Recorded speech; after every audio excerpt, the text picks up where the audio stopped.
सभी छोटे बड़े श्रोताओं को सुनीता भटनागर का प्यार भरा नमस्कार।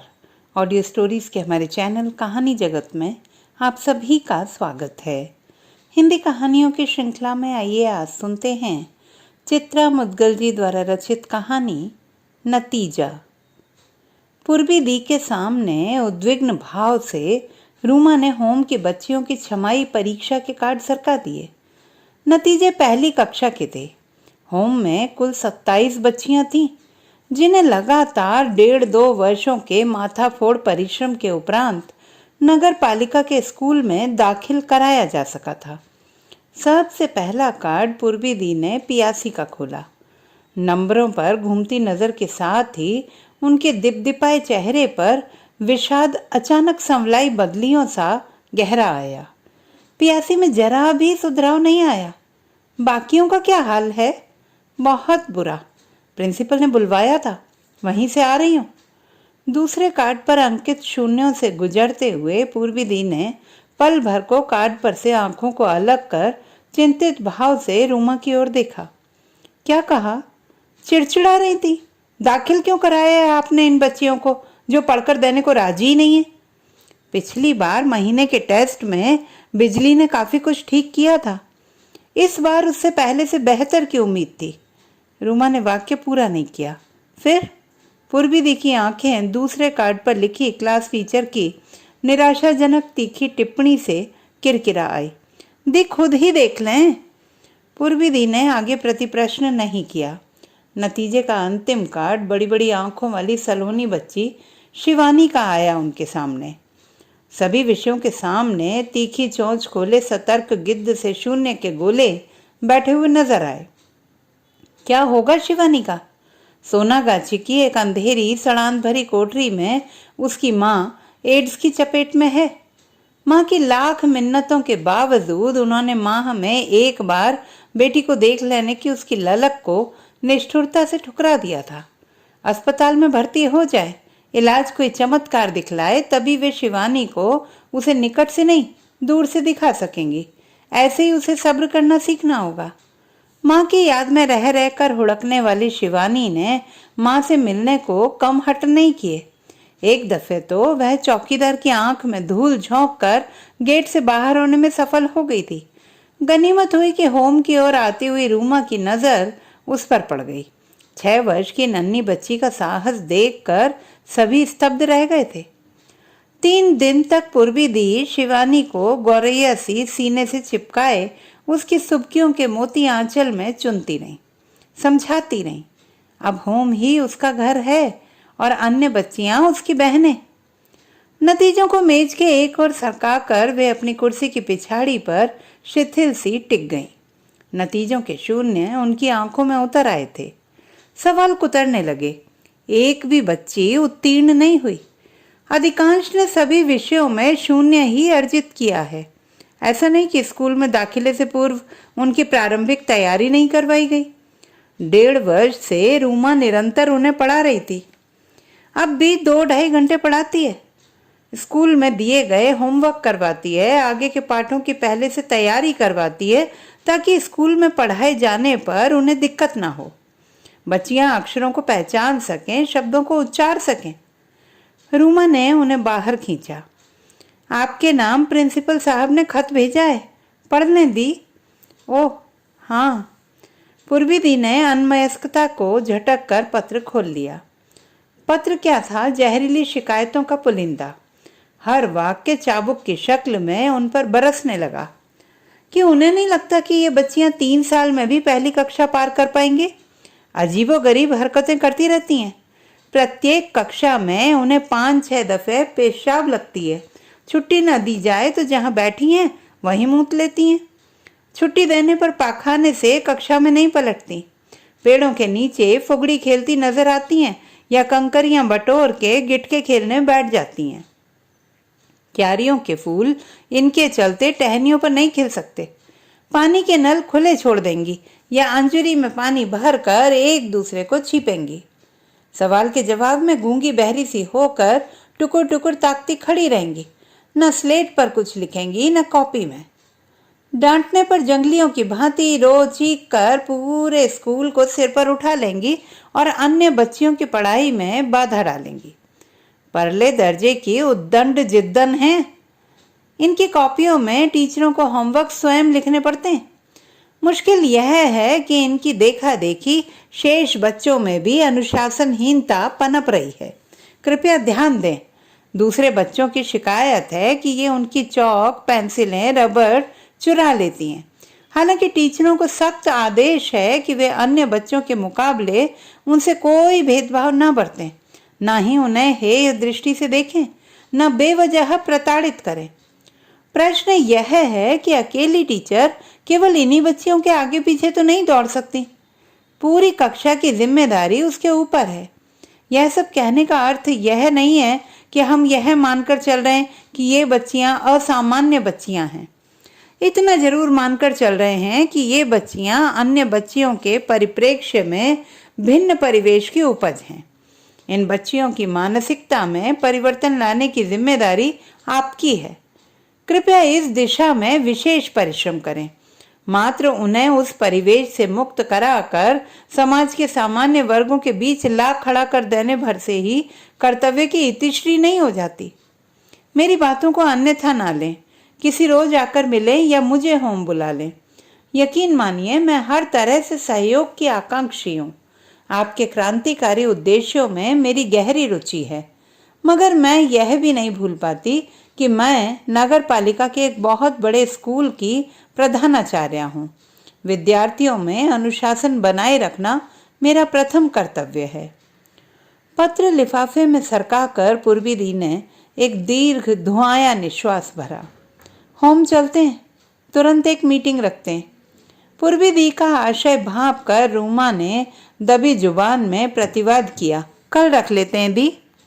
बाकी सब तो होंगी, पर बरुआ दी से भेंट शायद ना हो पाए। पूर्वी दी की भौहें चढ़ी। क्यों? सुबह बता रही थी कि रविंद्र भवन में उनके नए नाटक की स्टेज रिहर्सल होने वाली है 4:30 के आसपास। 3 बज रहे हैं। नाटकों में उनकी दिलचस्पी इधर कुछ ज्यादा ही बढ़ गई है। बच्चियों की काउंसलिंग में मन नहीं लग रहा लगता। बात ये नहीं, प्रिंसिपल ने बच्चियों की उद्दंडताओं का जो ब्यौरा लिख भेजा है ना, उस रामायण से तो यही लग रहा है। जितना समय उन्हें दिया जाना चाहिए नहीं दिया जा रहा है। समय और तवज्जो में कोई कटौती नहीं बरुआ दी की ओर से। हाँ, दिक्कतें हैं उनकी। बड़े दिनों से शायद उनसे आपकी कोई बातचीत नहीं हुई। नौकरी कोई है नहीं उनकी, पेंशन मिलती है नाम मात्र की। उससे तो ट्राम से होम आने जाने का किराया तक नहीं निकल पाता उनका। नाटकों में काम किए बिना रूमा बरुआ दी की पैरवी में सन्नद्ध हुई। क्यों, बेटी मदद नहीं करती? करती थी यानी? जगदलपुर मध्य प्रदेश में है वह आजकल। तबादला हो गया? नहीं, नौकरी छोड़कर किसी अनवर नाम के युवक के संग ब्याह रचा कर घर बार बसा लिया उसने। माँ की फिक्र छोड़ दी है। पूर्वी दी क्षणांश मौन हो आई। गलत नहीं है रूमा। मीडिया, संगठनों, संगोष्ठियों, दानदाताओं के मतलब बेमतलब उलझावों से घिरी हुई वे इधर होम की अपनी सहयोगिनियों से लगभग कट सी गई हैं। आपसी संवाद मात्र निर्देशों और आदेशों तक सिमट सिकुड़ कर रह गया है। चलें औरों से मिलते हैं। रूमा ने लक्ष्य किया। सदैव तनी रहने वाली पूर्वी दी की देह चाबी कम हो रही गुड़िया सी उठते हुए डगमगाई। होम में आज किसी की खैर नहीं, न केतकी दी की, न सुतपा की, न मालिनी की। बच जाएंगी केवल बरुआ दी। पेशी उनकी भी कल जरूर होगी, मगर तब तक भीतर व्यापी तरेड़ की तीव्रता निश्चित ही कुछ सुस्थिर हो चुकी होगी। अबोध बच्चियों की मानसिकता में दबे जड़े कुछ संस्कारों को धोने पहुंचने की महती जिम्मेवारी एकमात्र बरुआ दी की है। प्रिंसिपल का पत्र चिपकाया हुआ नहीं था। पूर्वी दी के सामने रखने से पूर्व वह उसे पढ़ चुकी थी। अनुशासन बनाए रखने के नाम पर प्रिंसिपल बच्चियों को किसी भी बहाने स्कूल से बाहर कर सकती हैं। दाखिले के समय कम तेवर नहीं दिखाए थे उन्होंने। पूर्वी दी का ही जिगरा था कि कानून और सरकार दोनों को नंगा कर कटघरे में लापटका उन्होंने। लिखित आदेशों के समक्ष झुकना लाचारी थी प्रिंसिपल की। पूर्वी दी का हट था। बच्चियां सामान्य स्कूलों में सामान्य बच्चों के बीच उनके साथ ही पढ़ेंगी। पूर्वी दी करवटों में नींद तलाश रही थी। आंखें नीचे नींद का मनुहार करना अब उनके लिए असाध्य हो रहा था। रह रह कर प्रश्न खुंद रहा, ऐसे कैसे हो सकता है कि उनकी एक भी बच्ची सवालों के जवाब न दे पाई हो? आधा अधूरा कुछ तो प्रयत्न किया ही होगा किसी ने। प्रिंसिपल के खत में विनय के बावजूद पूर्वाग्रह अपना मुंह नहीं छिपा पा रहा था। दोष उनका नहीं, उनके पास व्यवस्था और अनुशासन की अभेद भित्ति है, जिसकी आड़ में वे जब चाहें अपनी शिक्षिकाओं की अक्षमता और लापरवाही उनके मत्थे से अलग कर औरों के सिर मढ़ दें। उनकी मासूम बच्चियों के लिए तो यह काम और भी आसान है। रही शिक्षकों की बात, तो उनकी जिंदगी का उद्देश्य महीने की शुरुआत में तनख्वाह का लिफाफा हासिल करना भर रह गया है। मीटिंग में काफी खुलकर बातचीत हुई थी। अकेली वे ही शुद्ध नहीं थी। पढ़ाई में बच्चियों की घोर अरुचि और नतीजों को लेकर सभी सहयोगिनियों के मन में दुख और तनाव का वितान तना हुआ था। उन बच्चियों की तय विशेष जिन्हें वय के मुताबिक दूसरी या तीसरी कक्षा की छात्राएं होना चाहिए था। प्रिंसिपल की चिट्ठी सुनकर तो सभी के दिल और बैठ गए। उन्होंने सख्त स्वर में सभी को फटकारा। सभी निष्ठ भाव से अपने अपने काम में संलग्न हैं, तो उस श्रम का परिणाम नजर क्यों नहीं आ रहा? वे तो लगातार इस कोशिश में रही हैं और हैं कि होम में कलकत्ते के कोने कोने से वे बच्चियां रहने पड़ने आए जिन्हें माँ की मजबूरी तले अपना बचपन घोंटना पड़ रहा है। स्वस्थ परिवेश और स्वस्थ वातावरण में वे पल पुस सकें, भविष्य बना सकें। केतकी दी की आंखें गीली हो आईं। फटकार की अवमानना से नहीं, प्रयत्नों की निष्फलता अनायास घुमड़ आई। होम की देखरेख की पूरी जिम्मेवारी उनके जिम्मे है। दिन रात वह बच्चियों के संग रहती हैं। उन्हें क्या खाना है, क्या पहनना है, कब नहाना है, किसे नहीं नहलाना है, किसे दूध पिलाना है, सोने से पूर्व किसे नहीं देना है। खांसी सर्दी के चलते सबके प्रति सतत चौकन्नी दृष्टि रखनी पड़ती है उन्हें। बच्चियां उन्हें दीदी माँ कहकर पुकारती हैं। पूर्वी दी ने ही सिखलाया है उन्हें। विधवा होने के ठीक तीसरे वर्ष बच्चों से नाता तोड़कर केतकी दी होम को समर्पित हो गई थी। चारों बहुओं की चाकरी करने की बनिस्बत उन्होंने शेष जीवन मथुरा वृंदावन में गुजारने के बजाय जीवन को उद्देश्यपूर्ण बनाने का निश्चय किया था। उनके विरक्त ऊबे तन मन को प्रेरित करने का श्रेय पूर्ण रूपेण पूर्वी दी को ही जाता है। उन्होंने ही समझाया था, अपना घर संसार वे भोग चुकी हैं। बहू बेटों को अपना घर संसार अपनी लाग लगन के संग भोगने दो। वे आए और उन लोगों से जुड़ें जिनको उनकी जरूरत है। देह व्यापार के नरक में पड़ी सड़ रही निर्वासित दुर्गाओं की बच्चियों को पालें। देवी माँ की सेवा में मोहपाश खोलें, असली भक्ति करें। पूर्वी दी सोदाहरण खड़ी थी उनके सामने। दिवंगत पति के मित्र साहा साहब की ही तो इकलौती बेटी थी पूर्वी दी। पूर्वी दी ने न घर संसार बसाया, न केतकी दी ने उन्हें कभी ब्याह न करने और स्वयं का घर परिवार न रचने गढ़ने पर बिलखते संतप्त होते ही पाया। बस एक ही धुन उनके सिर पर दिन रात चढ़ी दिखी।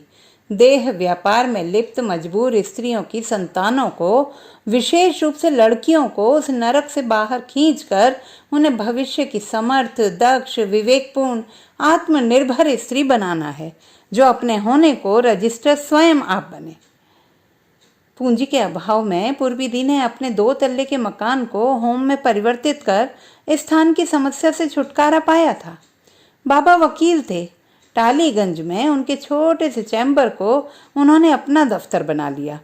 उसी के नीचे एक कमरा स्वयं के रहने खाने के लिए किराए पे ले लिया। लेक गार्डन के पड़ोसियों और नाते रिश्तेदारों ने उनके सामाजिक परोपकार की भावना को घर फूंक तमाशा माना था और बिन ब्याही युवती की सनक। आगे चलकर उसके विशेषणों में कुछ मौलिक अध्याय और जुड़े। मसलन कि इसके पीछे सेवा भावना कम, प्रचार पाने और सुर्खियों में बने रहने की महत्वाकांक्षा मुख्य पेच है। चादर देह से खींचकर पूर्वी दी उठ बैठी। करवटों के अधीन निष्क्रिय पड़े रहना उन्हें वक्त को नाली में फिजूल उंडेल कर नष्ट कर देना जैसा कष्टकर लगा। सोचा कॉफी बना लें और चैतन्य हो पड़ने वाली मेज पर जा बैठे। संग ही रहने वाली नौकरानी बूढ़ी मौसी को नींद से जगाना उचित नहीं लगा उन्हें। यह बात अलग है कि उनकी आहट से कभी कभार मौसी की नींद उचट जाती है और वे जिदिया जाती हैं कि वे ही उनके लिए कॉफ़ी बनाएंगी। रसोई में चूहों की खटर पटर ने याद दिलाया। मौसी ने न जाने कब से उनसे कह रखा है एक चूहेदानी मंगवाने को, और वे हैं कि उन्हें व्यस्तता में स्मरण ही नहीं रहता कि होम में ही किसी के हाथ पैसे पकड़ा दें और चूहेदानी लाने का जिम्मा उसे थमा दें। सुतपा ने शिकायत भरे लहजे में उन्हें टोका था। बच्चियों को समय के साथ जोड़ने के चक्कर में उनसे बहुत बड़ी गलती हुई है। जिस रोज से होम में टीवी आया है, लड़कियों के लक्षण दिन प्रतिदिन बदल रहे हैं। पियासी बड़ी है, उनकी सरदारी भी वही करती है, टीवी चलाना भी सीख गई है। उनका आदेश है कि रात खाना खाने के उपरांत बच्चों को दूरदर्शन समाचार सुनवाए जाएं और एकाध ज्ञानवर्धक कार्यक्रम भी उन्हें दिखाया जाए। लेकिन केतकी दी के लाख मना करने के बावजूद लड़कियां नियम का पालन नहीं करती, फिल्मी नृत्य और गाने देखने का हठ ठान लेती हैं। एक बार तो उसने रात नींद उचटने पर देखा कि हॉल में टीवी चल रहा है और सभी फूहड़ अंग्रेजी गानों पर नाचने वालों का अनुकरण करती हुई कमर मटका कर छाती हिला रही हैं। रूमा को उसने यह बहुत पहले बात बताई थी कि जो लड़कियां उसके लाख प्रयत्नों के बावजूद बांग्ला का ककहरा ठीक से बोल नहीं पाती, लिख नहीं पाती, वे टीवी पर प्रदर्शित नृत्य और गीतों को इतनी जल्दी पकड़ लेती हैं कि देखकर दांतों तले उंगली दबा लेनी पड़ती है। सुतपा का टीवी हटवा देने का प्रस्ताव पूर्वी दी को तर्कसम्मत नहीं लगा था, न समस्या का हल। पढ़ने लिखने की लगन अपनी जगह है, टीवी अपनी जगह। पढ़ाई को लेकर और लगाव जब तक बच्चियों में पैदा नहीं होगा, तब पैदा नहीं किया जाएगा, तब तक पढ़ना उनके लिए ज़रूरत बन ही नहीं पाएगा। फिर देश, समाज, विश्व की सूचनाओं से उन्हें वंचित कैसे किया जा सकता है? उनके लिए यह भी जानना अनिवार्य है कि उनकी असली दुनिया और समाज कौन सा है, वह नहीं जो आंखें खोलते ही उन्होंने अपनी माँ के इर्द गिर्द देखा पाया। प्यासी को वह किस मुश्किल से निकाल कर ला पाई है। माँ के दलाल ने उसे 3000 में एक ऐसी औरत को बेच दिया था जो उसका धर्म परिवर्तन कर उसे जरीना नाम देकर अपने संग जद्दा ले जाने की तैयारी कर रही थी। प्यासी की ही भांति उसने 3 अन्य बच्चियों का भी सौदा कर रखा था। जद्दा में वह चकला चलाती थी। वहाँ के सख्त कानून के भय से वह बच्चियों को अपनी गोदली बच्चियां बनाकर संग ले जा रही है। प्यासी की माँ ने ही पूर्वी दी को गुहार लगाई थी। पुलिस की मदद से पूर्वी दी ने प्यासी समेत अन्य 3 को भी छुड़ाकर अपने कब्जे में ले लिया था। पुलिस के हत्थे चढ़ते ही उस औरत ने सच्चाई कबूल ली थी कि वह युवतियों को खरीद कर अपने संग ले जाना नहीं चाहती थी। वे किसी भी भारतीय या पाकिस्तानी ग्राहक के संग मेल मिलाप बढ़ाकर उसे छोड़कर चंपत हो सकती हैं। लड़कियां उसी के संरक्षण में पलेंगी, बढ़ेंगी तो उसके नियंत्रण में रहेंगी। मालिनी ने बताया, शिवानी और सुरंजना पढ़ती हैं या नहीं, मगर उसके कांथा और ब्लॉक प्रिंटिंग के प्रशिक्षण में वे गहरी रुचि ले रही हैं। अपनी नन्ही उंगलियों से सुरंजना जिस फुर्ती से सुई में धागा डालती है और कांथा के टांके उठाती है, उसके लिए अचरज का विषय है। उसे तो यही लगता है कि सुरंजना टांकों में कुछ और पारंगत हो जाए तो निश्चित ही देश की संभवतः सबसे छोटी कांथा कलाकार होगी। सुनकर पूर्वी के चेहरे पर क्षणांश संतोष की पुलक कौंधी। अगले ही पल तनाव के झुटपुटे में बिला भी गई। वह सब तो ठीक है मालिनी, यह उनका अतिरिक्त गुण हो सकता है, मगर पढ़ाई का क्या होगा? अपना होमवर्क वे स्वयं लिखकर क्यों नहीं लाती? समझाती नहीं रूमा उन्हें तुम? अपने स्वर की उग्रता उन्हें स्वयं चुभी थी। रोज ही समझाती हूँ। गौरी और शिवानी को छोड़कर शायद ही कोई और लड़की अपना होमवर्क स्वयं लिखकर लाती हो। एक एक के पीछे पढ़ती हूँ दी। सच तो यह है कि सभी को मैं उतना समय नहीं दे पाती जितना दिया जाना चाहिए। कुछ दुष्ट भुज सी निष्क्रियता ओढ़े प्रतीक्षा में ही बैठी रहती है कि मैं कब औरों से निपटूं तो उनकी बारी आए। मौखिक में भी कुछ करके नहीं आई हैं। सामने खूब कविताएं सुनाती हैं। रूमा की आवाज़ हताशा में थर्रा आई है। उनका संघर्ष व्यर्थ जाएगा, नचनिया बनेंगी ये। चेहरे लीप पोत कर माँ की भांति चौराहों पर खड़ी होकर ग्राहक फंसाएंगी। रिक्शे तांगे वालों से फंस कर बच्चे जनेंगी। उफ, कुछ नहीं बदल पाएंगी वह, कुछ नहीं। पूर्वी दी के पांव नदी के बीचों बीच उखड़ से गए हैं। वे ऊब चूब हो रही हैं। कोई टहनी हाथ नहीं लग रही कि जिसके सहारे वे लटक लें, बच लें। कुछ लिखने लगी हैं वे अपनी मेज पर बैठते ही। डायरी के सीने में सिर रख रही हैं शायद। वही तो एक ठिकाना है, बाबा माँ के ना रहने पर, जहाँ उन्हें सहलाहट और थपकियाँ नसीब होती हैं। कानून उनका विषय नहीं रहा, बाबा का विषय था। बाबा का सानिध्य जैसे उनकी कक्षाएं हो गई थी। कम लड़ाई लड़ी उन्होंने इन बच्चियों को स्कूल में भर्ती करवाने के लिए। कब पैदा हुई, बाप कौन है इनका, माँ इन्हें लेकर खुद क्यों नहीं आती स्कूल? क्या उनके मन में ललक नहीं कि उनकी बच्चियां पढ़ें? अभागियों को सेक्स वर्कर माना जाए, कानूनी मान्यता मिले सेक्स वर्करों के रूप में, नागरिक सुविधाएं मिले, राशन कार्ड बने, पानी मिले, टट्टी मिले, चिकित्सा सुविधा मिले, वोट डालने का अधिकार मिले, सरकार की राजनीति लहलहाए, नए वोट बैंक मिले। वह तो पूर्वी दी विरोध में कूद पड़ी। नागरिक सुविधाएं उनका बुनियादी अधिकार है, उसके लिए उन्हें सेक्स वर्कर का तमगा पहनाने की कतई जरूरत नहीं, उनका अलग समुदाय बनाने की कोई जरूरत नहीं।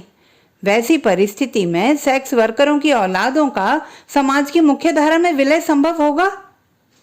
आम इमली घूरे पर उगने से आम या इमली नहीं रह जाते क्या? इसी समाज की हैं वे। उसी का अंग अंश उनकी औलादों को समाज से बहिष्कृत कैसे किया जा सकता है? उन मजबूरियों के जबड़े तोड़ना जरूरी है जो औरत के सामने देह का विकल्प परोसते बाज नहीं आते। पूर्वी दी उसे ही तोड़ने निकली हैं। कुछ ने स्वेच्छा से अपनी बेटियों को उनकी गोद में डाल दिया, कुछ अब भी अविश्वास से घिरी अपनी बेटियों को अपनी सीली छाती से चिपकाए अपने होने की ऊष्मा सेक रही हैं। उन बस्तियों के बज बजाते अंधेरों को काटने वे लगभग रोज ही वहां पहुंच रही हैं। उन्हें मना समझा रही हैं, अपनी जिंदगी के फंदे तो वह अपने मुताबिक बुन नहीं पा रही। बेटी बेटों की बुन पाएंगी? कितने बेटों को पूर्वी दी ने ले जाकर अनाथाश्रम में प्रवेश दिलाया है। वहीं रहें, पढ़ें, सीखें। वहां के अभाव उन अभावों से कहीं अधिक सुवासित हैं। कम से कम वहां किसी भविष्य का ककहरा तो है उनकी पार्टी पर। उमड़न का लावा अचानक यूं ही तो नहीं फूट रहा। हाथ आंखें कांचने उठे थे पूर्वी दी के। बेवकूफ बच्चियां नहीं जानती कि उनका फेल होना मात्र उनका फेल होना भर नहीं है, उनका फेल होना है, उनके मोर्चे का ढहना है। वे स्वयं को कहीं रोक नहीं पाएंगी तो आंकुआएंगी कैसे? शायद सुपता का कहना गलत ना हो, भौंडे नाच गानों का अनुकरण करते देर नहीं लगती बच्चियों को। शायद यह भी सही है कि देहों की भी किस्में होती हैं और वे अपनी किस्म को लेकर ही जन्मती हैं और फलती फूलती हैं। आगे कलम निशब्द हो रही है पूर्वी दी की। मटकती हैं तो कलम उनका ऐसे ही साथ छोड़ देती है। सुबह देर से आंख खुली पूर्वी दी की। मौसी ने पुकार मचाई, अचरज से भरकर। हारी बीमारी में भी नियम टूटते कभी देखा जो नहीं। ऊपर दफ्तर में नहीं बैठना आज? इच्छा नहीं हो रही मौसी।